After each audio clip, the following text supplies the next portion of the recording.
Hello, everyone. My name is Aurora Menegallo, and this is the Repurpose Your Purpose podcast. I am so excited to have here an old friend that I actually only recently reconnected with, Hector Zavala. Hey, Hector. Hello, Aurora. How you doing? I'm great. I'm so excited to talk to you. And where are you right now? Mexico City? I am currently in Mexico City. Yes. Wow. Yes, Okay. for 2 more days. And then traveling. Yes. Yeah. Yes, yes, I'm traveling. Okay, don't tell us yet, because I am going to first tell everybody a little bit about you, and then we can dive into your story, everything you do. It's gonna be super exciting. Hector Zavala is a queer Latinx Renaissance human. Their work brings together their experience in performative art, acting, dance, multimedia, costumes, set design, and their love for theater to create a unique point of view grounded in the personal as a universal struggle. A founding member of artist collective Latinx Mafia, they have participated in international festivals such as FIDLA, International Latin Theater Festival of Los Angeles, the Edinburgh Theater Festival, and the Ibero-American Art Festival. Most recently, Hector also participated in the 51st International Cervantino Festival, representing the United States. Hector has collaborated with greats from the Chicano community, such as Violeta Luna, Guillermo Lopez Peña, and Vanessa Sanchez. Hector is currently touring Mexico and the United States with their one-person show, The Last Gay Man. Oh, so exciting. Okay, Yes. so you've been busy, you're busy. I am curious if, why don't you start telling us a little bit about yourself from the beginning? Like, were you always passionate about art and performance? Did you always pursue it? Like, how did you end up here? Here. Oh, wow. It's a long journey. It's been a long journey, Aurora. It's been a long, long journey. Um, you know, I can say that ever since kindergarten, I started dancing. I really did start dancing. I went to kindergarten and elementary school in Mexico, and they it is tradition to hold big events, school events, where every class holds an event or a performance. And I can say that I was the very first one to raise my hand when the teacher would ask who wants to participate in this dance. So that's how it started. Now, I do not come from a family of artists. I come up from a family that is more in the either the business side or the medical field, which is very, very interesting. However, I had the support of my dad. I remember him going downtown every time I had a performance. He would take me downtown to buy me like new boots and new jeans for the performance. So it was a lot of fun. I had my mom create costumes, and I had my aunt create like the props that I would need. So it was really beautiful. Uh, in oh goodness, I don't remember which year it was, but it was late 80s, early 90s, early 90s. My father passes away, so I moved with my mom to her hometown in San Jose. Now, mind you, is single mother, 3 kids. There had to be some sort of um let's events for every single one of us. She had to not only take us to school, but she had to give us more activities because she had to work. Mm. Right. So one of the activities that I wanted to participate was dance, but it was too expensive for my mom to have, all 3 kids in dance. So she sent me over to painting and drawing, and she sent my older sister, I'm sorry, my sister that follows me to dance classes. Mm. I would learn all her choreography, which, by the way, I would learn all her choreography. But that's how I was, yeah, introduced to drawing and painting and color theory, and that slowly developed into what is now scenic design and scenic painting. My mom and my grandma used to sew when I was a little kid, so that's what intrigued me. That's how I got intrigued into costume and elaborate these beautiful pieces of art that maybe I'll share a couple of pieces with you. I'll send them over. Uh, Yes, in please. high in high school, I was invited to help paint a set, and I think I was a freshman in high school. Yes, I was a freshman in high school. I was in ESL because I came from Mexico, so English was not my first language. It was my second language. So I had to learn English very quickly. So by my freshman year, I was invited to paint a set, and I remember during the last phases of the rehearsal process for the play, the director approached me and she said, "Hey, I've seen you dance and we just lost an actor. Would you be willing to participate in this play? This is your character, these are the lines." And then that's how I discovered theater. And I fell in love with it. I found that theater had a little bit of everything that I like to do. So that's how I started. This is so wonderful. It's really fantastic. And I love how you and your sister were exchanging, choreography and painting instruction. Yeah, I mean, I grew up with mostly females, and I can say also that I used to at night. Oh, this is a very beautiful story. Okay, tell So us. at night I would wake up and grab my mother's sewing machine in hiding, and I would make little dresses for my sister's dolls, but I wouldn't give them to her. I would not give them to her. I would keep them to myself and hide them, and yeah. And one Christmas, actually, the Christmas before the Christmas, right? The last Christmas, the last Christmas before my dad passed away. Um, he approaches me and he says, "What do you want for Christmas?" And I said, "I want a stereo." And he asked, "Are you sure?" "Yes, I'm sure." "Are you sure you don't want anything else?" "Yes, I'm sure." "Are you sure? Because your mom is going to get mad if she realizes and she finds out that you're using her sewing machine." Oh, And I just stayed quiet. So I think, well, my dad passed away in October. Yes, in October. So I didn't spend Christmas with him, but I think he knew that I wanted a sewing machine. So it's a beautiful story, like I've had yeah. so many wonderful memories of my dad. Again, there's him bringing me to the store to buy me new costumes. And now that I remember the story about the sewing machine. So yes, my sisters, my family was involved there some one way or another. Yeah. And how old were you when your dad passed away? How old Pardon? were you when your dad passed away? Can you repeat that? I couldn't hear you, sorry. Yeah, how old were you when your dad passed away? 11. I was 11 Oh, years old. okay. Yeah, Yes, I was a baby. yeah. Yeah. He passed away at the age of 33. Wow. Yeah. Yeah.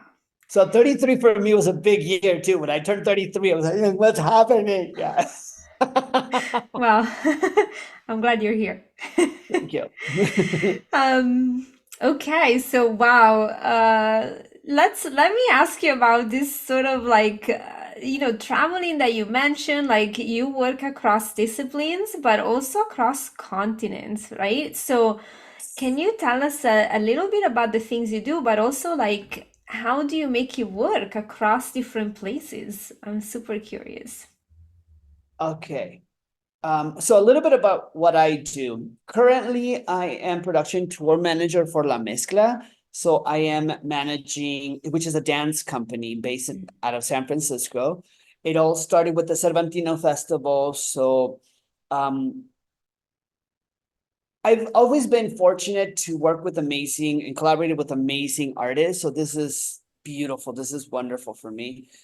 So that is one of the projects that I have. I also, like I mentioned, or like you mentioned, I have my solo show. This is the third reiteration of the solo show that was created in 2015. Yeah. Wow. Uh-huh. It's been a couple years. And then I also have a current project that is going to take place in the Canary Islands. I will be resident artist together with Gloria Godinez. We will be creating a film. What I can say, it's about corn and the migration of corn into the Canary Islands. Oh, So it's a dance performance film that will take place in the Canary Islands, and I'm in charge of part of the production and the costume design as well. That is like sort of the well, and I'm flying back to San Francisco this week to dance in Carnaval with Latin dance groups. I designed their float. I just actually sent the pieces. I built them here. I built them. I built the pieces, some of the pieces here, and I sent them over yesterday. So I'm gonna arrive in San Francisco, and I'm just gonna put them together like a Lego, like a puzzle piece. How do I make it work? yeah, You because so know, you live in Mexico City, right? part of the time. Okay. And the Part of the other part time I of live time, in yeah. Mexico City. It depends on the projects and what it requires from me. I was just recently in San Francisco for 6 months, August through December. And then I came back for January, went back to San Francisco in February and part of March. Then I came here and went back to San Francisco for part of April. And now I'm here, and tomorrow and next week I'd leave. So it all depends. It all depends. The way that I think it's one of the most important things that I practice, and I'm very conscious about practicing, is letting go of my Mm. preconceived ideas, really, really, really letting go and be flexible. Mm. In order for me to do that, it is important for me to really understand exactly what I want for a specific project, for a specific excitement, whatever excites me. For example, I've said no this week. I've said no to 3 different projects. Wow. Okay. Yeah.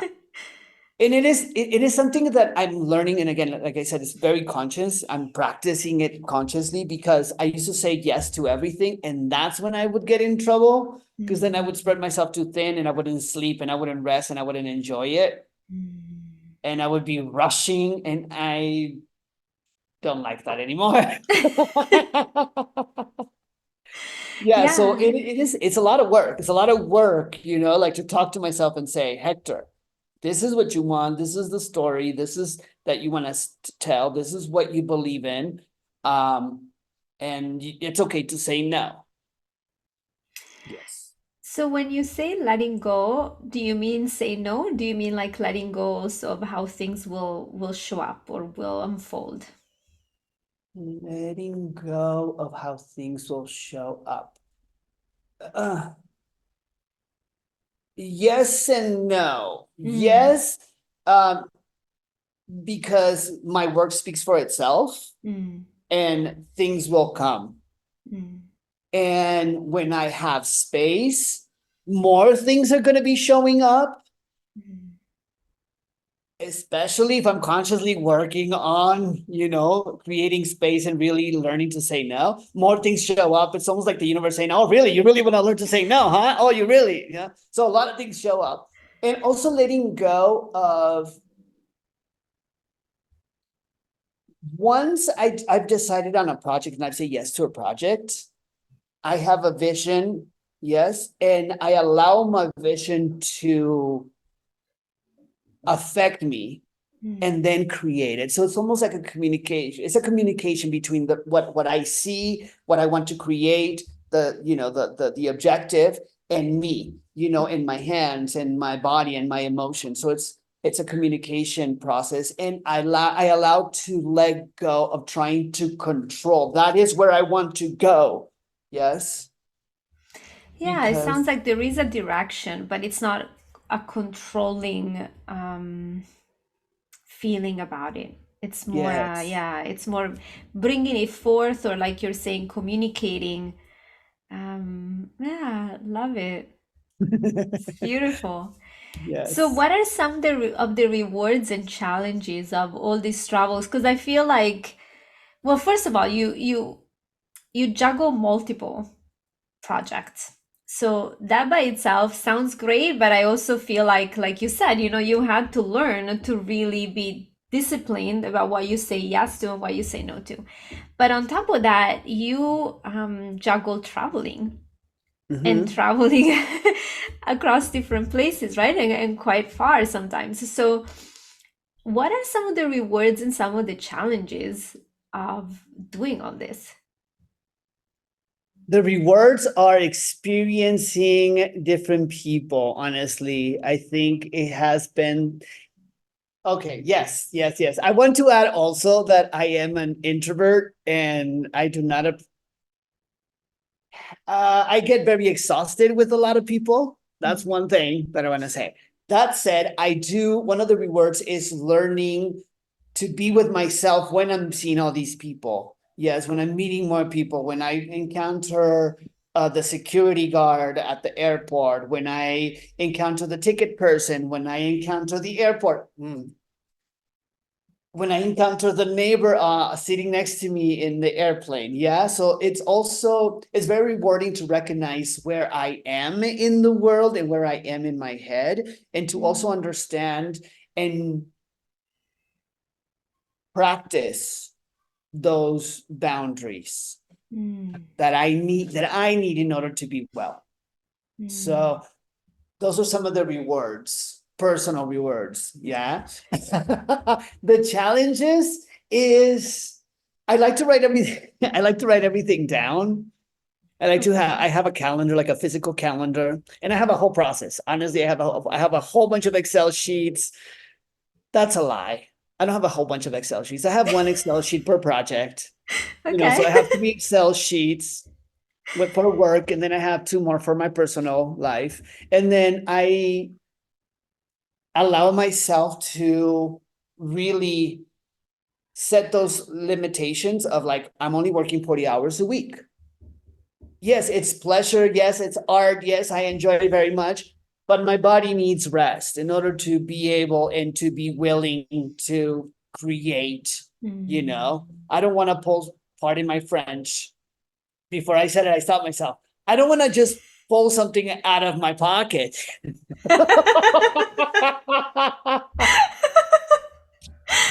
I really want to be involved in communication with this piece that has a life. Yeah, each creation, I think, has its own life.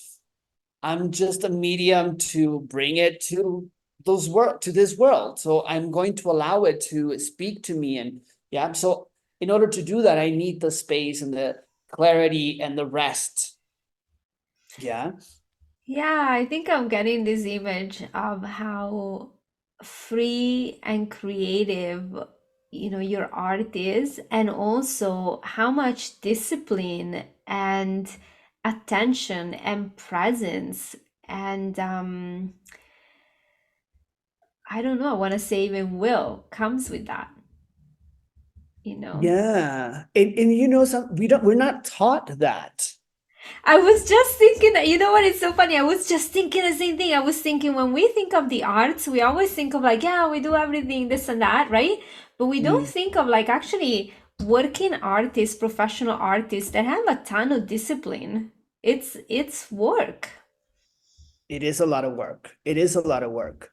And that is something that, well, I was teaching a couple of years ago. I was a professor at Academy of Art University, and that's something that I was highlighting to, it's a lot of discipline. And it's not only discipline because art schools teach discipline on how to hold the brush and how to mix paint, or how to use certain elements to act, or where the plie goes, where the foot goes, there's a lot of discipline in that.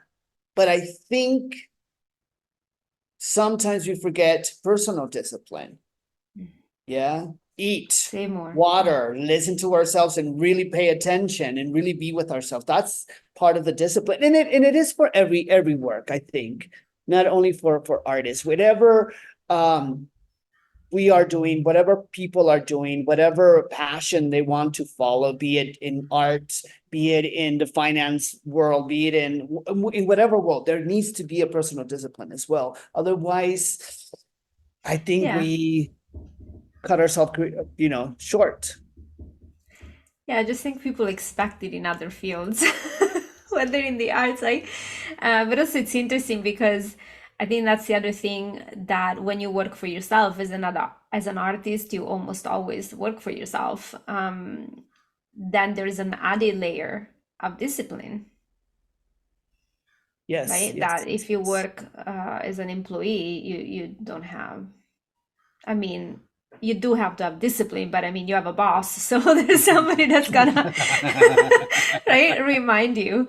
Mm. But I think so. There's yeah, that's okay.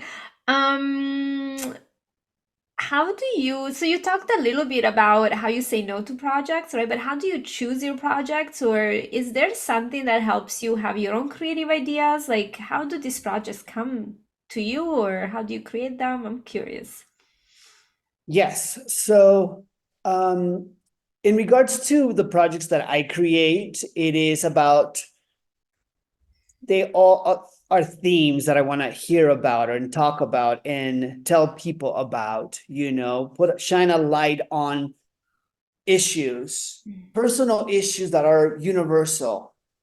Yeah, that's how I choose my personal projects when I Mm, choose to write. I'm currently writing a piece about migration. mm, Um, I am, yes, that's one of the personal projects that I have. And when it comes to choosing projects that I'm invited to collaborate with, it's also about, what are we saying? What is this project saying? What is the theme? What does the lead artist want to say? Yes, mm, for example, La Mezcla, this current piece is called Ghostly Labor, and it speaks about domestic workers and labor workers and field workers, that are not highlighted and stories are not being told. So Vanessa Sanchez tells it in a beautiful way, and it's very political as well. Yes. mm. Um, I actually have a T-shirt from the show that says "These motherfuckers colonize corn." Wow. Because it talks a little bit about the corn and the relationship between the earth, the Yeah. corn, the zucchini and the tomato and the bean, etc. So it's beautiful, beautiful, beautiful piece. So I definitely said yes. Yes. Um, the project in in Canary Islands, funny enough, it speaks about two of the things that I am passionate about, which is, oh, what is happening? Oh, well. Okay, yeah. For those of you just listening to this, we just had one of those animations pop on the screen. That's why we're laughing. But anyway, you didn't I miss have no anything. idea how I did that. I think I put a pizza. No, okay. Well, All but it right. was happiness. Yes.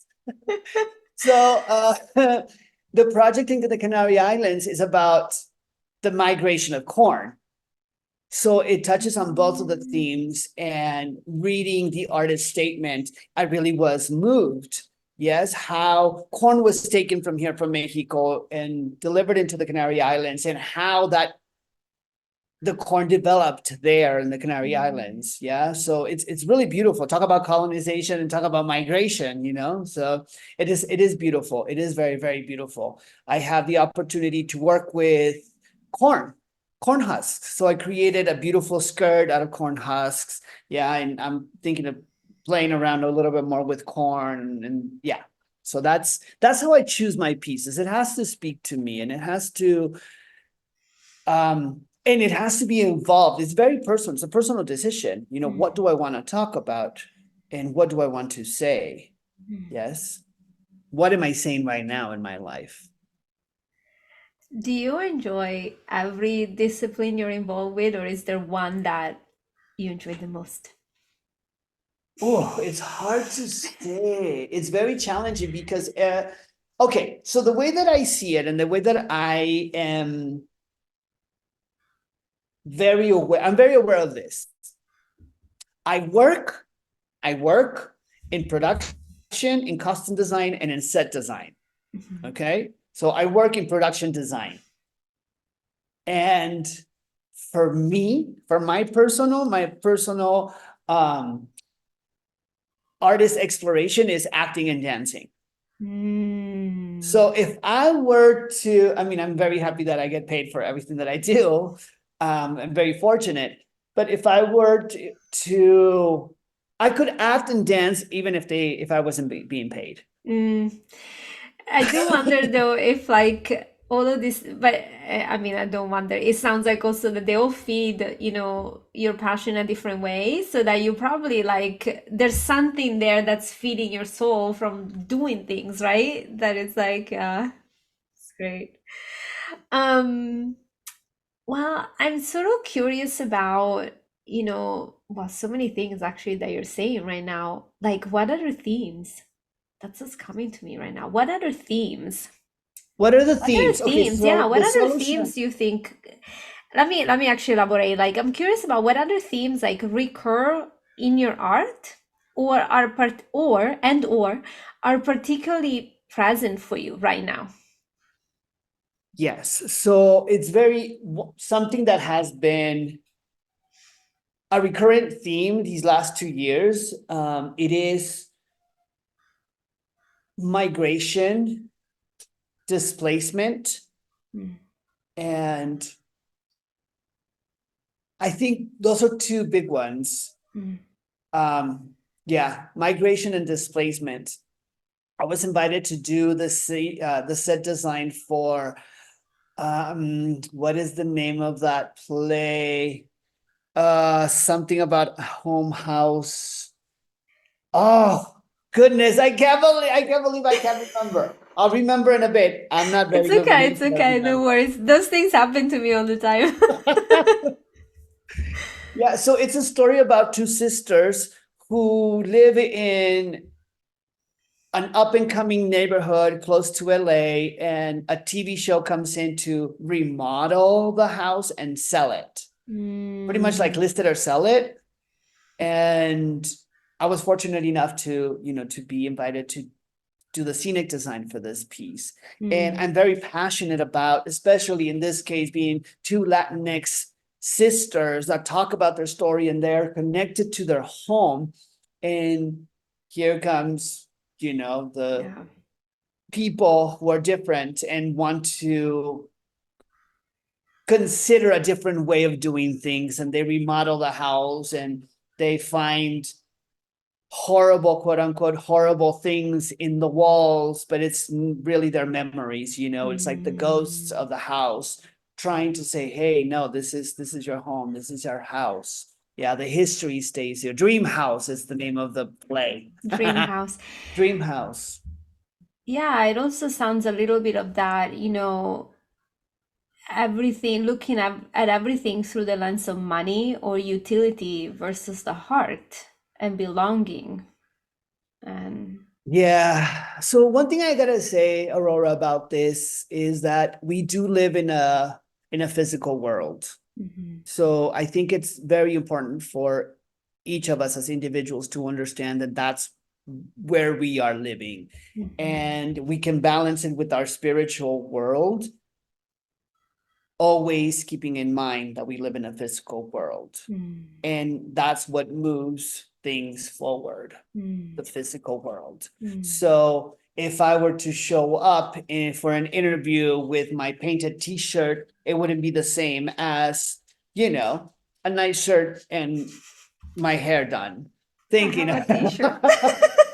or lipstick, for example, lipstick or no lipstick. It makes a difference because those are the laws Mm, that we currently live with, mm, mm, and we cannot change that. mm, So I think it is important to recognize that mm, and continue our path having that in mind constantly. Like, let's not fight for the money, let's not fight over money. It is a tool and it is necessary to continue to live in this world. mm, So I do see it like that. And I think it's important for all of us to recognize that. Let's not mm, fight with the money. Let's not, because then if we get into other issues that, like mm.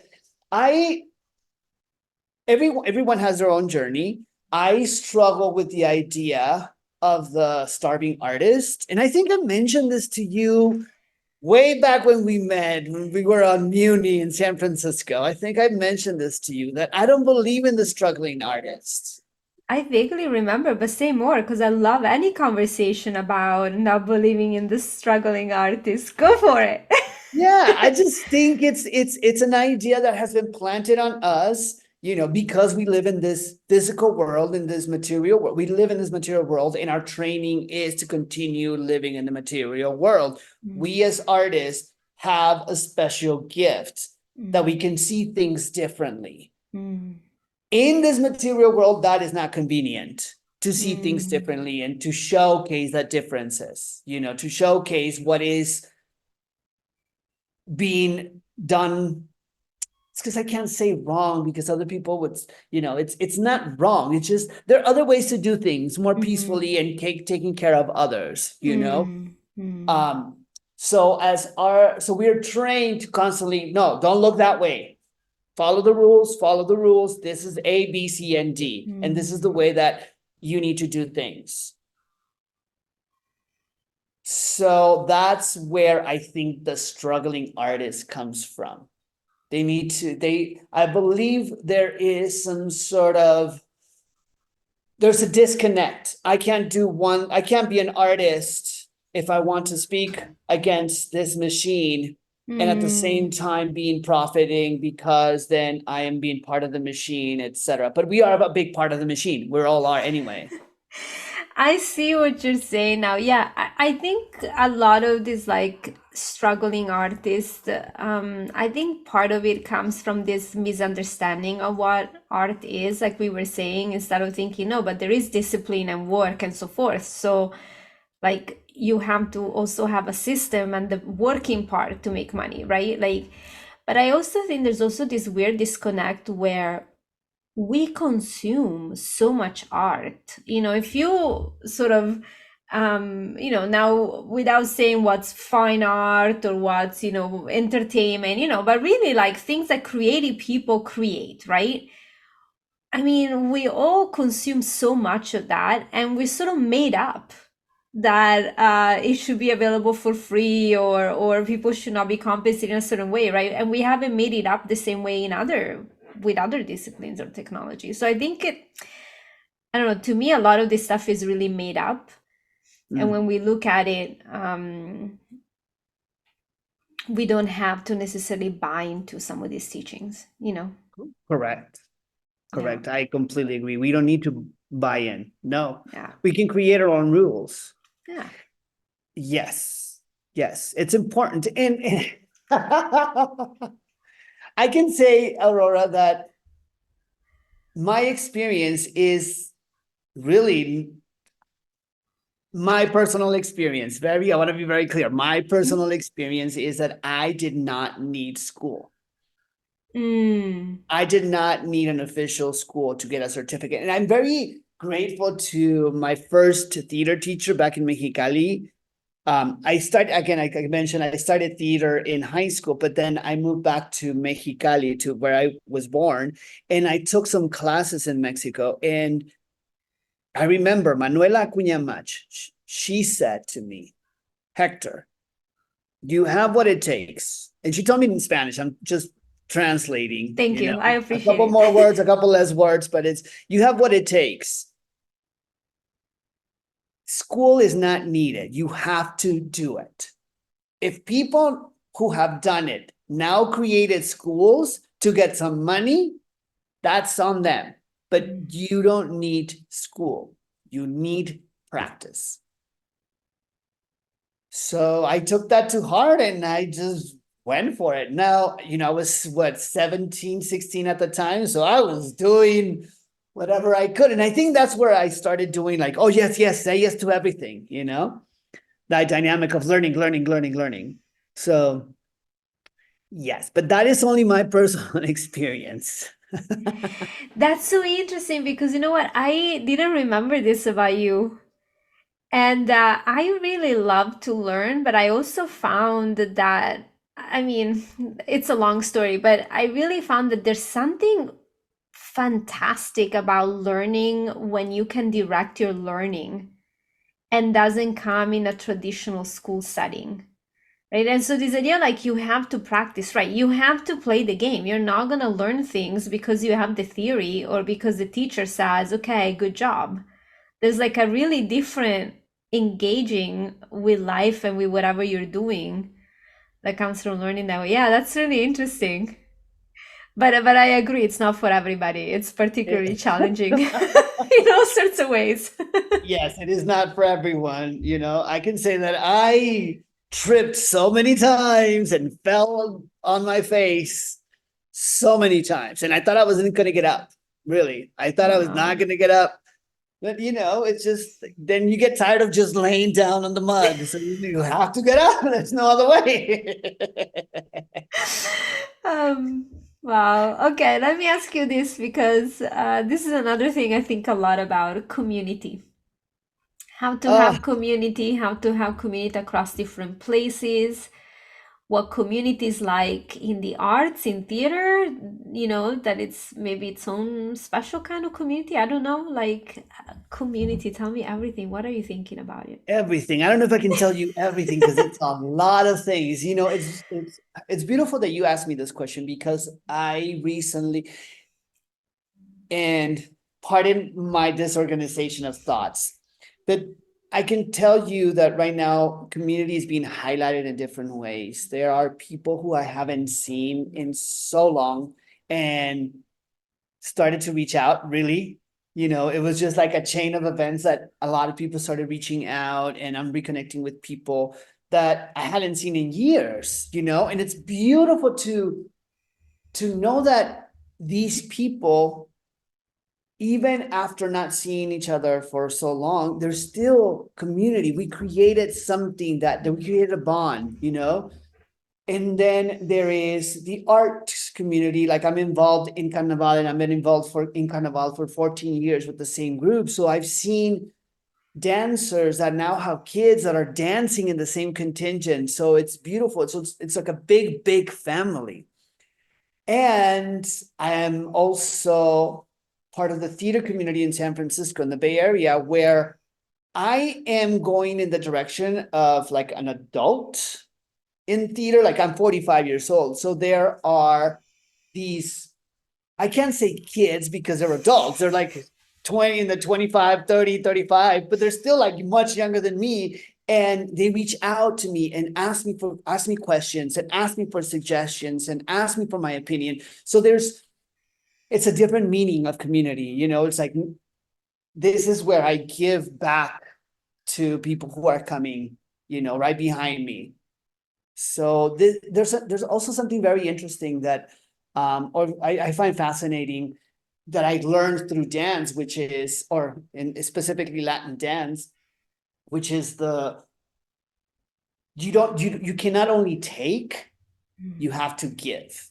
What are you giving? What are you bringing to the table? What are you providing? Yes, what is your contribution to the community for the better of all? And I am now seeing it that I'm slowly sort of providing that in theater community. Yeah.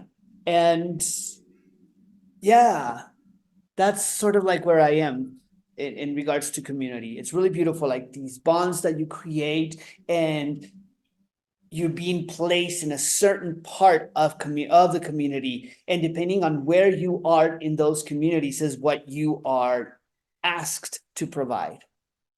Yeah, to collaborate with.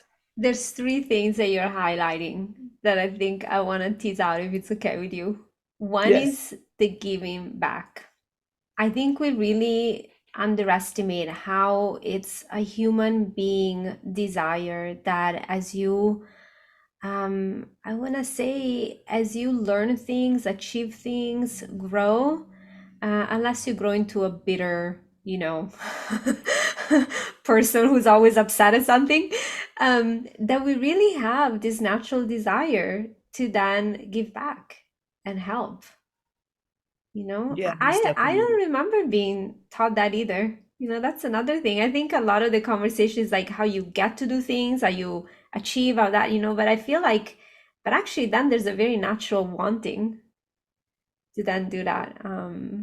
It's really beautiful. And that it does create community, right? Community is having people at different stages of life, at different ages, helping each other in different ways. That, you know, a time to receive and a time to give. And yeah, so I love that you're saying. The other thing that what you're saying is like coming back year over year over year. That like over a year, you know, coming back to the same people or the same project or the same thing over a number of years. I've been in a Toastmasters group, you know, Toastmasters. Mm-hmm. Yeah, and my group actually is almost 70 years old. Okay. Yeah. And some of the people in the group have been in it for like over 10 years. I think the longest member maybe 20 years, right? And there's something that forms in that year over year over year. You're there, you're giving back, you're present, you're learning, you're with people that you cannot create in a week or a weekend. That is just something special about the coming back over time. You know, that I really appreciate what you're saying. And then the third thing that you're saying is having a common project. Yeah. There is something incredibly bonding about working together on something, you know? Yeah. And as humans, we are collaborative by nature. Yeah. We are. We cannot deny that. Some more than others. Pardon? I said some more than others. Right? But yes, there is something about you share an experience, you're building something together, you're making something happen together. And that feeling of, you know, you're part of something bigger than you, it's incredibly bonding, and there's a community feeling that comes from that. That's wonderful. Yeah, most definitely. Most definitely. And it's not easy. It's also work. It's also work. And I will speak for myself. I can tell you that I get triggered and I Same create one. stories in my head. Oh, from other people's behaviors or things or whatever. Even a text message, even an email, you know. But those are reminders, hey, clock out, because it's not even about the email. Like, go check yourself, go get some rest, go have a tea, go have some water, walk around, come back to the email, because it's a collaboration. Yeah. Yeah. But also, I think what you're bringing up is like the number one thing in all human relationships is that we have our own thinking and we don't even realize, right? And so the only difference is like who's more aware? Are you aware in the moment? And, you know, can you do something about it? And yeah, I mean, it's not always gonna be possible. Like I've gotten so much more patient with myself and other people, you know, because I see, oh yeah, that's a human thing. Like, Yes, yes, yes, yes. Most definitely. I see it with my partner a lot, that we are learning to communicate more. We've been in a relationship for only 4 years. So, sort of what do people call it? Like the honeymoon phase, it's fading, and now it's like about real things, and it's really fun, real things, quote unquote. It's really funny because I found myself sometimes, and he's unbothered. And I realized, oh my God, I'm creating stories in my head. I'm creating so many stories in my head. And I talk to them. I talk to them about the stories I created. And we talk about, oh, okay, so it's this, oh, it's that. Oh, this is where we meet in the middle. It's really beautiful. Creating community between two people. That's also it's very challenging, but that's part of our learning process. And that's why we're here as humans, it's part of the material world to strengthen our community, strengthen our bonds, and learn about ourselves. yeah, I think it's very beautiful. Yeah. All right. Wow, what else do I want to ask you? Let me think about it. Let me think about it. Anything else that comes up for you that you want to share? That I want to share in regards to, no, I'm a little, oh, there's my little guy. Did you hear him? My No. dog. Oh, Oh, you was your dog? I have three dogs. Three dogs. Yeah. Okay. Yeah. Puppy, which is a golden. I'm gonna whisper because then they'll come. Lady, which is a Labrador, and then Luca, who's the most recent adoptee. He is a mini Rottweiler. Wow. Tiny, like the super chaparrito gordito. Oh my God. He's the one who's barking. Yeah. That's Yes. super cute. That's super cute. All right, then I'm gonna ask you this that I ask everybody on the podcast, which is a lot of well, let me give my little spiel here that I always give also before asking this question, which is, in my work, coaching people, I coach people around career change and growing their business or leadership. And my focus is really to open up space for their inner wisdom to show Mm. up. Because I really think like we have a certain knowing that is just for us, right? And it's not for anybody else. You recognize, like, to me, it's really fascinating, like when you say, you were in school and you sort of you recognize these things, the sewing machine and then the dancing and the like something you recognize. So anyway, what does inner wisdom mean to you? And do you have it? And how does it show up? Oh my goodness. Yes, I have it. Yes, I have it. Not all the time.